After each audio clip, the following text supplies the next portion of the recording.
పహల్గాంలో జరిగిన ఉగ్రవాద దాడి తర్వాత దాంట్లో మన సైన్యం కానీ అన్ని విభాగాలు ఆర్మీ కానీ ఎయిర్ ఫోర్స్ కానీ నేవీ కానీ అందరూ కూడా దీనిలో పాల్గొనడం జరిగింది. పాకిస్తాన్ పైన పైచేయి సాధించడం జరిగింది. మరీ ముఖ్యంగా ప్రపంచానికి పాకిస్తాన్ చేస్తున్న ఉగ్ర దాడుల గురించి అందరికీ అర్థమయ్యే విధంగా జవాబు ఇవ్వడం కూడా జరిగింది. ప్రధానమంత్రి గారు నరేంద్ర మోడీ గారు క్లియర్గా ఒక మెసేజ్ అయితే ఇవ్వడం జరిగింది. ఇక మీదట ఉగ్రవాద దాడులు ఇండియా పైన జరిగితే మేమైతే ఊరికే కూర్చాం, తప్పకుండా దానికి సంబంధించిన జవాబు మేము గట్టిగా ఇస్తాం. ఇది మొదటి. ఇంకా రాబోయే సమయాల్లో కూడా ఇటువంటి విధంగానే మేము జవాబు ఇస్తామని చెప్పి చాలా క్లియర్గా చెప్పడం జరిగింది. దాంట్లో భాగంగా ఇండియా వైపు నుంచి, భారతదేశం వైపు నుంచి చేసిన ఆపరేషన్ సింధూర్లో భాగంగా మనం ఏదైతే చేశామో దాంట్లో ఎక్కడా కూడా సివిలియన్ ప్లేసెస్ మీద ఎక్కడా కూడా దాడులు చేయలేదు. అలాగే మిలిటరీ బేసెస్ మీద కూడా ఎక్కడా కూడా దాడులు చేయలేదు. మొదటిగా ఓన్లీ ఎక్కడైతే ఉగ్రవాద స్థావరాలు ఉన్నాయో ఆ 9 వాటిపైనే దాడులు చేయడం జరిగింది. క్లియర్గా చెప్పాము కూడా, ఇదిగోండి ఇక్కడ మీ ఉగ్రవాద సంస్థలు ఏదైతే ఉన్నాయో వాడి హెడ్ క్వార్టర్స్ అన్నీ కూడా ఇక్కడ ఉన్నాయని చెప్పి క్లియర్గా కూడా వివరించింది. దాన్ని ఇప్పుడు ఏదైతే ఈ ఆపరేషన్ సింధూర్ ద్వారా మనం ముందుకు వెళ్ళామో దాన్ని మా పరంగా ఎంపీలుగా గ్రూప్స్గా ఫామ్ చేయడం జరిగింది. దాదాపు 55 ఎంపీలు పైగా 7 గ్రూప్స్గా ఫామ్ చేయడం జరిగింది. మమ్మల్ని వివిధ దేశాలకి పంపించడం జరుగుతోంది. ఈ డిప్లొమాటిక్ టూర్లో భాగంగా అక్కడ ఏదైతే పాకిస్తాన్ చేస్తూ ఉందో ఈ ఉగ్రవాద సంస్థలను నడపడం కానీ ఉగ్రవాదాన్ని ప్రోత్సహించడం కానీ దాన్ని అన్ని విధాలుగా కూడా అన్ని దేశాలకు కూడా వారికి వివరించడం జరుగుతుంది. వివరించడం జరగడంతో పాటు ఇటువంటి విధంగా కూడా పాకిస్తాన్తో ఆర్థికంగా కానీ మిగతా ఏ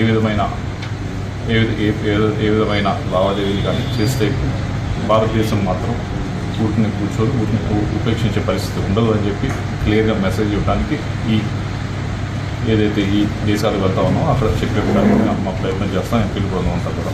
ఇప్పటికే టర్కీ చూశారు, దానికి క్లియర్గా మెసేజ్ ఇచ్చారు. టర్కీ వారు పాకిస్తాన్కి ఇంత ఉంటాము, మేము వాళ్ళకి ఆయుధాలు సప్లై చేస్తామంటే భారతదేశం క్లియర్గా చెప్తా ఉంది. అలా అయితే మా దేశంలో బిజినెస్ మీరు చేయొద్దు, బయటకు వెళ్ళండి. అలానే మిగతా దేశాలకు వెళ్ళినప్పుడు కూడా పాకిస్తాన్లో జరుగుతున్న ఉగ్రవాద సంస్థలను ఎలాగైతే వాటిని పెంపొందిస్తూ ఉన్నారు, వాటిని ప్రోత్సహిస్తూ ఉన్నారు, వాటిని వివరించడం జరుగుతుంది. వారిని పూర్తిగా కూడా ప్రపంచంలో దేశాలన్నిటి దగ్గర నుంచి కూడా దూరం చేసేదానికి మా ప్రయత్నం జరుగుతుంది. ఎప్పుడు స్టార్ట్ అవుతుంది, ఎప్పుడు ఎండింగ్ అవుతుంది? మాది 24 నుంచి స్టార్ట్ అవుతుంది, 2వ తారీఖు దాకా అవుతుంది. ఈ టూర్ మా గ్రూప్కి సంబంధించి దాంట్లో భాగంగా 4 దేశాలకి మమ్మల్ని పంపించడం జరుగుతుంది. Qatar, south Africa, Egypt, Ethiopia, ఈ 4 దేశాలకు కూడా పంపించడం జరుగుతుంది.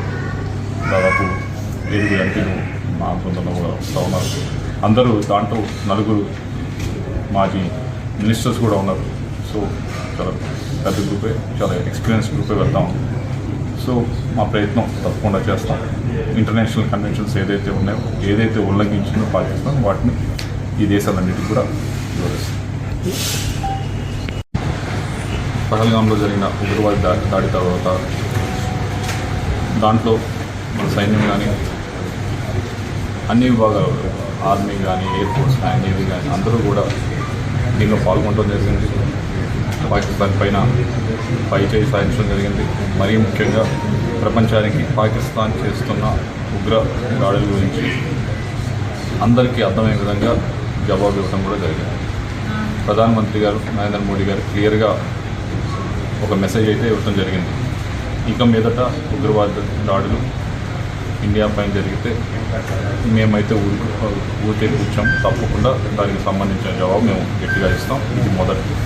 ఇంకా రాబోయే సమయాల్లో కూడా ఇటువంటి విధంగానే మేము జవాబు ఇస్తామని చెప్పి చాలా క్లియర్గా చెప్పడం జరిగింది. దాంట్లో భాగంగా ఇండియా వైపు నుంచి, భారతదేశం వైపు నుంచి చేసిన ఆపరేషన్ సింధూర్లో భాగంగా మనం ఏదైతే చేశామో దాంట్లో ఎక్కడా కూడా సివిలియన్ ప్లేసెస్ మీద ఎక్కడా కూడా దాడులు చేయలేదు. అలాగే మిలిటరీ బేసెస్ మీద కూడా ఎక్కడా కూడా దాడులు చేయలేదు. మొదటిగా ఓన్లీ ఎక్కడైతే ఉగ్రవాద స్థావరాలు ఉన్నాయో ఆ 9 వాటిపైనే దాడులు చేయడం జరిగింది. క్లియర్గా చెప్పాము కూడా, ఇదిగోండి ఇక్కడ మీ ఉగ్రవాద సంస్థలు ఏదైతే ఉన్నాయో వాడి హెడ్ క్వార్టర్స్ అన్నీ కూడా ఇక్కడ ఉన్నాయని చెప్పి క్లియర్గా కూడా వివరించింది.